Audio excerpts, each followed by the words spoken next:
Hello मीता, हाँ? तुला माहिती आहे का आज ऑफिस मध्ये काय ग, काय झालं? अरे आज आशू तिच्या दादा बहिणीकडे जेवायला जाणार आहे. तिने त्यांना सांगितलं ना की ती 7-8 महिने आता बंगलोरला जाणार आहे. सो दादा म्हणाला की जेवायला घरी ये म्हणून ती जाणार आहे आता.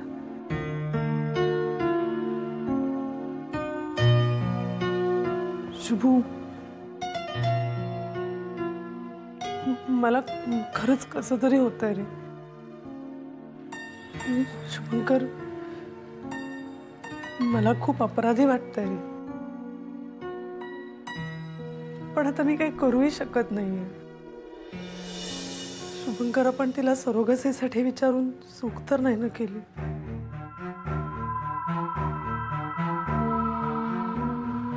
शुभू प्लीज बोलणार आहे काहीतरी.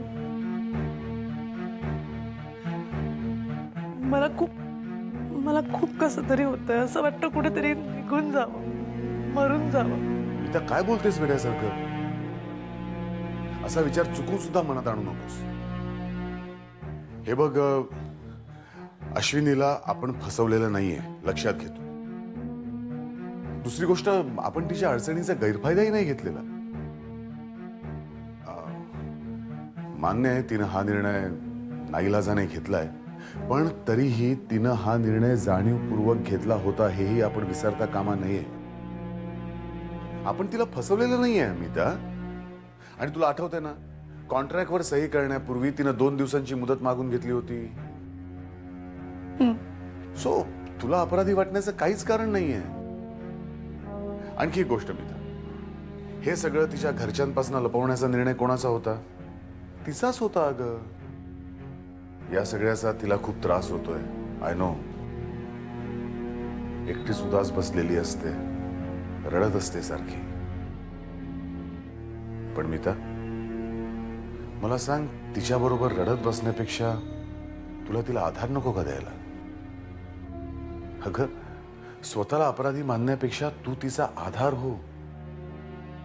C, you will feel much better. Shubhu, मी एकटी या सगळ्याचा विचार करत बसते ना, तेव्हा मला खूप कोंडल्यासारखं होतं. पण जेव्हा तुझ्याशी बोलते आणि तू मला समजावतोस ना,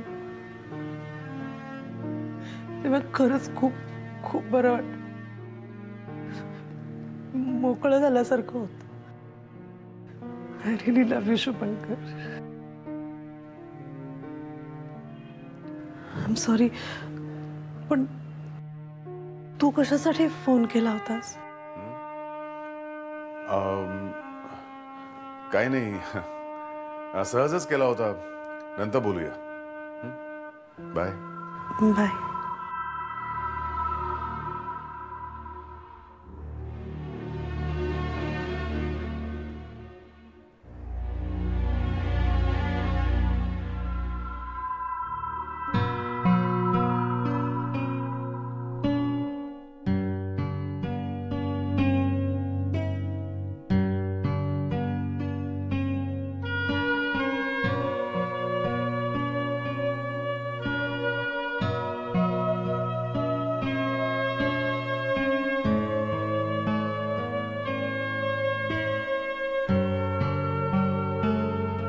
निघालीस?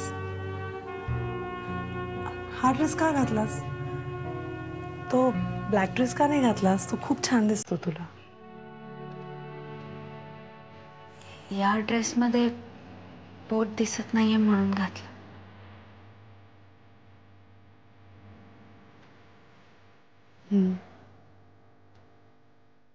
दादा वहिनीने काही गोंधळात टाकणारे प्रश्न विचारले तर एकदम बावरून नको जाऊस. हं? शांतपणे उत्तर दे. आणि एक लक्षात ठेव, काहीही झालं तरी मी कायम तुझ्या पाठीशी उभी राहणार. उद्या कुणीही काहीही बोललं,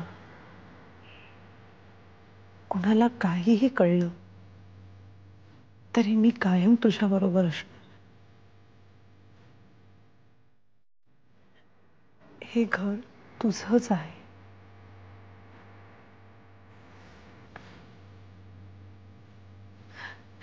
आणि जा आता, उशीर होईल ना. काळजी घे.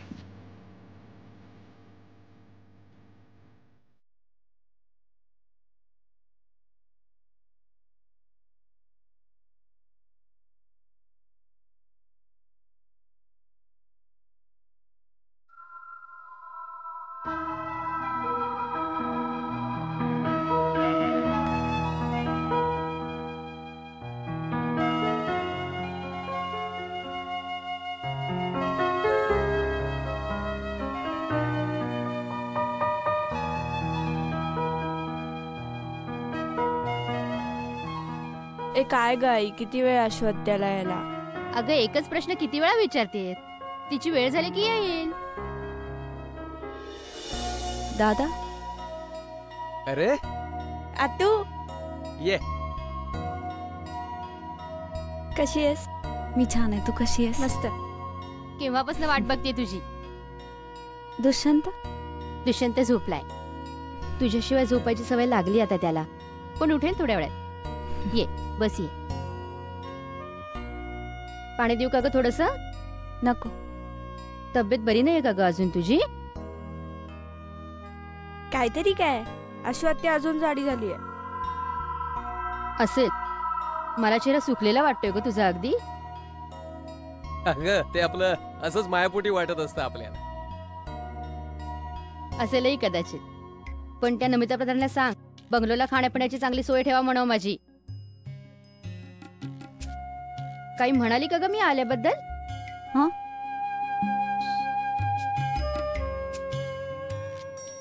नाही, तिच्याकडेच नोकरी करतेस ना, म्हणून भेटत असेल म्हटलं तुला ती. हो, भेटते ना अधून मधून. अगं खंडीभर प्रश्न विचारले मी तिला. त्याबद्दल विचारलं काय तिने तुला? कशाला विचारेल वहिनी? तुला हक्कच आहे प्रश्न विचारायचा. लहान मुलांचे पालक कसे शाळेमध्ये सगळ्या चौकशा करतात ना, तशा सगळ्या चौकशा केल्या मी. पण खरं सांगू अश्विनी, तुझी खरंच खूप काळजी वाटते ग मला, म्हणून चौकशा केल्या मी.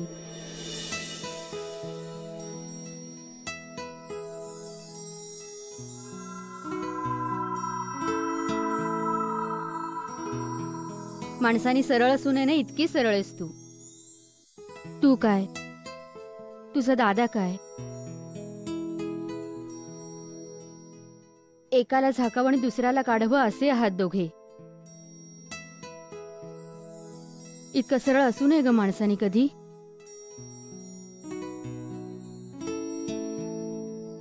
आता माझं बोलणंच ऐकत बसणार आहेस का जेवायला चलणार आहेस? हातपाय धुवून आणि जेवायला चल. तुझ्या आवडीचा सगळा स्वयंपाक केलाय. माझ्या समोर बस आणि पोटभर जेव. कोण जाणे पुन्हा कधी भेटशील.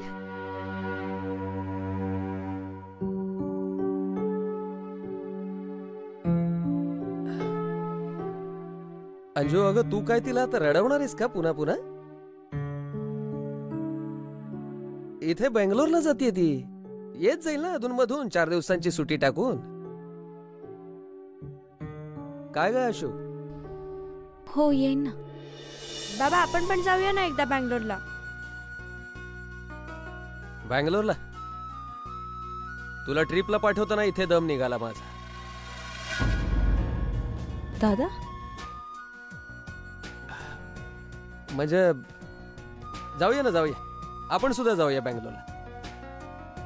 माणसाने आशावादी असायला हवं नाही का? मी आता ठरवलंय, सुभाष इथं नुसती शिकवायची नाही, ती जगायची. बाई, म्हणजे यांच्या जगण्याचा अर्थ समजून घेण्यासाठी सुभाषित रत्न मला हातात घेऊन बसायला पाहिजे मला. चला, चोकर जेवण वाट बघते. चला ये ग. आशाताई, काय भेद केलाय वहिनीने बघूया.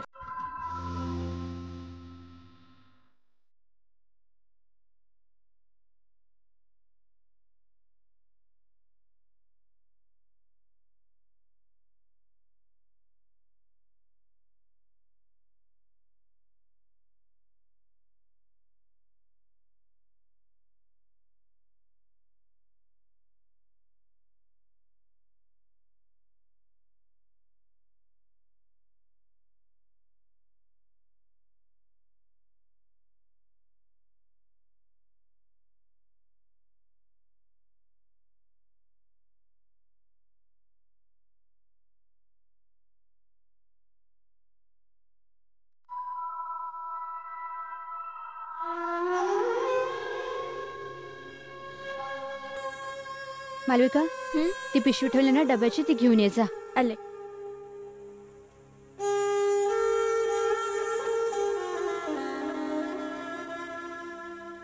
अश्विनी, तुझ्यासाठी चिवडा आणि लाडू देते बरोबर. तिकडे गेलेस आणि लगेच काही खावं असं वाटलं, भूक लागली तर असू दे बरोबर तुझ्या. खाताना आमची आठवण तरी येईल तुला.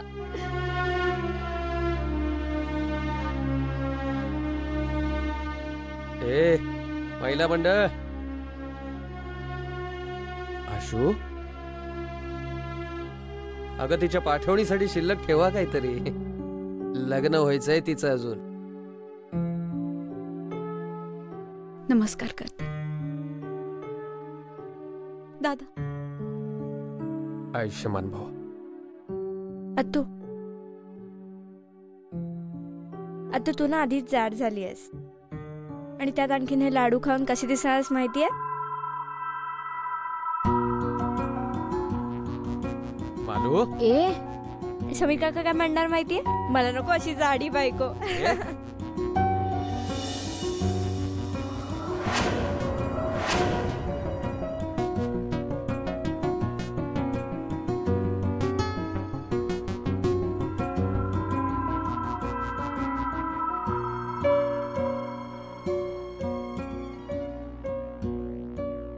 येते. काळजी घे. नीट राहा. आणि अत्तू थांब, आले. पोचल्यावर फोन कर हा.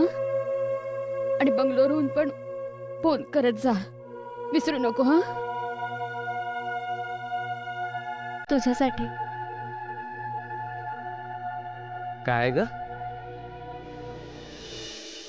मालू, माझ्या खाऊच्या पैशातून घेतल्या.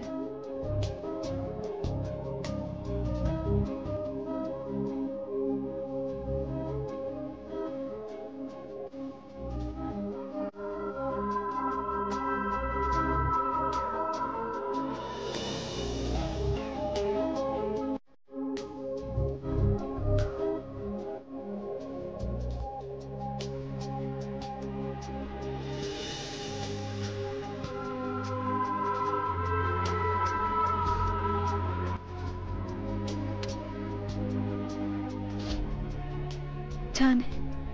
आवडला? खूप मस्त आहे.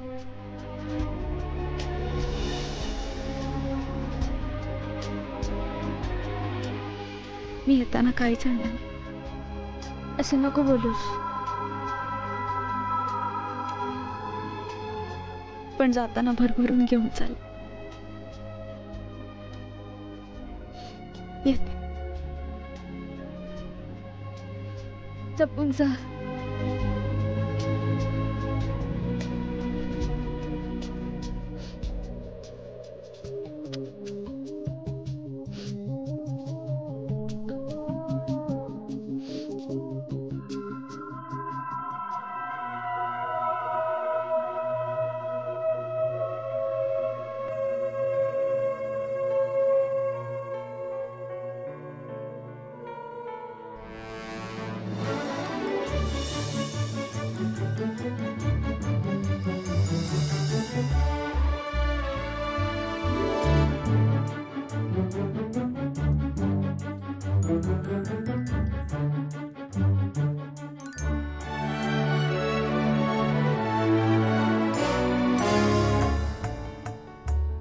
सहजासहजी हे बदल पचनी पडणारे नाही आहेत विद्याताई, आणि हे बदल आपण थांबवूही शकत नाही आहोत. ग्लोबलायझेशन नंतर जो कल्चरल ट्रान्झॅक्शन झालंय ना विद्याताई, त्यामुळे काही मूलभूत प्रश्न निर्माण झालेत असं मला वाटतंय. आणि ह्या सगळ्या प्रश्नांची आपण रेडीमेड उत्तरं नाही देऊ शकत. विद्याताई, मी आत्ता जरा बिझी आहे. मी तुम्हाला थोड्या वेळाने फोन करू प्लीज? ओके. अच्छा.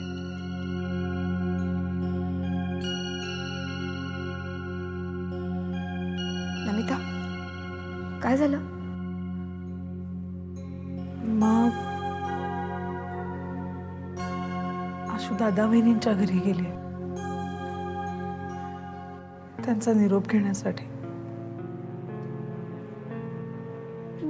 ते ऐकून सगळ्या वातावरणाचा, खोटं बोलण्याचा तिला खूप त्रास होतोय. आणि शेवटी ह्या सगळ्याचा परिणाम तिच्या तब्येतीवरच होणार आहे ना. तिचं बीपी पुन्हा लो झालं तर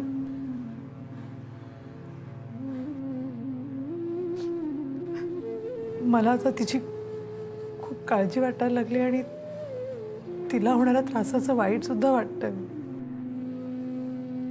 नमिता, प्रत्येक जण स्वतःचा पर्याय स्वतः निवडत असतो आणि त्याचं उत्तरदायित्वही त्याच्याकडेच असतं, होय ना? नमिता, ज्यावेळी तू आणि आशूने हा पर्याय निवडला त्यावेळी हे ठरून गेलं होतं ना की येणाऱ्या सुखाबरोबर अनेक अडचणी, अनेक काळज्या येणारच आहेत, होय की नाही? अशा वेळी आपण स्ट्रॉंग राहायला हवं. उलट तू खंबीर राहायला हवंस, तू धीराने घ्यायला हवंस, होय ना?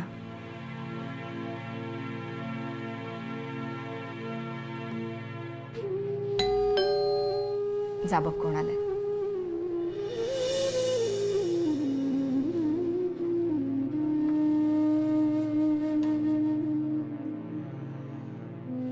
ये. काय म्हणाल दादा वहिनी? दुष्यंत कसा आहे आणि मालविका?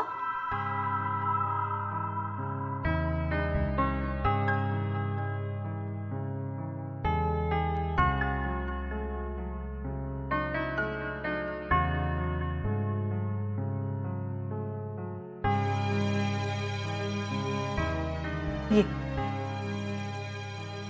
ये आशू.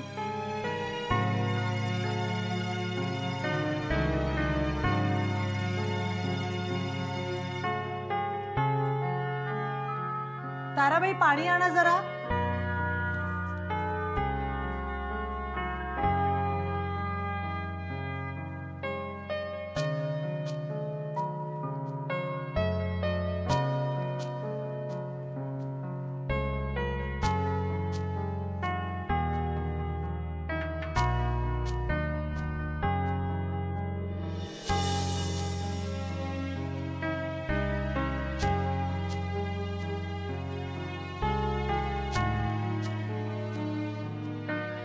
मी लहान असतानाच आई बाबा गेले.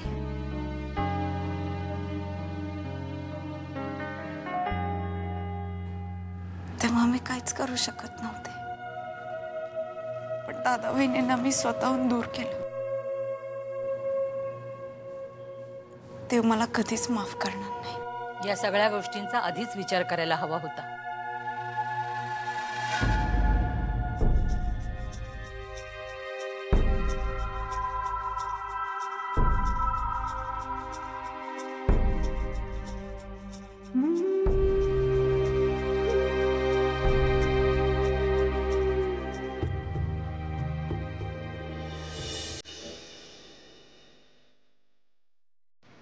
आशू, तू आज चल.